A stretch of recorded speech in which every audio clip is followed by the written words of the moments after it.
इथला एक धक्कादायक प्रकार। पुण्यामध्ये चक्क पोलीसच चोरावर मोर झाले।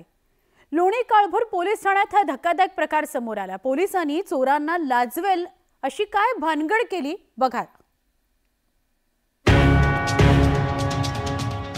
पोलीस स्टेशनच्या आवारातील या वाहनांवर पोलिसांनीच दरोडा टाकलाय। भंगारातल्या गाड्या विकण्याचा प्रताप लोणी काळभोर पोलीस ठाण्यातल्या कर्मचाऱ्यांनी केलाय। प्रत्येक पोलीस ठाण्यात चोरीची किंवा बेवारस वाहनं पाहायला मिळतात। वाहनांचा मालक वाहन घेऊन गेला नाही तर कोर्टाच्या आदेशाने त्याचा लिलाव होतो। मात्र या पोलीस ठाण्यातल्या दयानंद गायकवाड, संतोष आंदुरे, तुकाराम पांढरे आणि राजेश दराडे या 4 पोलिसांनी ही वाहनं चक्क चोर बाजारात विकली। सर्वसाधारणपणे आपली बाईक चोरी गेली तर आपण पोलीस ठाण्यात रिसर तक्रार देतो आणि ती मिळेल यासाठी पोलीस तपासही करतात। पण तपासांती जे बाईक सापडतात पोलिसांना ते पोलीस ठाण्याच्या हद्दीत तिथं जमा केल्या जातात। तो मुद्देमाल असतो, पण हाच बाईक रूपी मुद्देमाल पोलीस ठाण्यातल्या 4 पोलिसांनी परस्पर चोर बाजारात विकलेला आहे।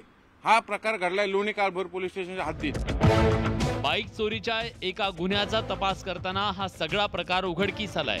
या प्रकरणी 4ही पोलिसांना निलंबित करण्यात आलंय।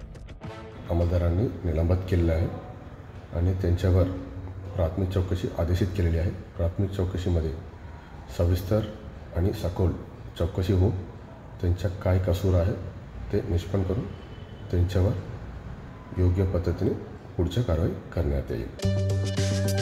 पोलीस ठाण्यात पोलिसांनी दरोडा टाकल्यानं चोरीचा मामला आणि हळूहळू बोंबला अशी वेळ पोलिसांवर आली आहे। पण झाल्या प्रकारामुळे पुणे पोलिसांची पूर्ती नाचक्की झाली आहे। व्हिडिओ जर्नलिस्ट गणेश कदमसह चंद्रकांत फुंदे, न्यूज 18 लोकमत, पुणे।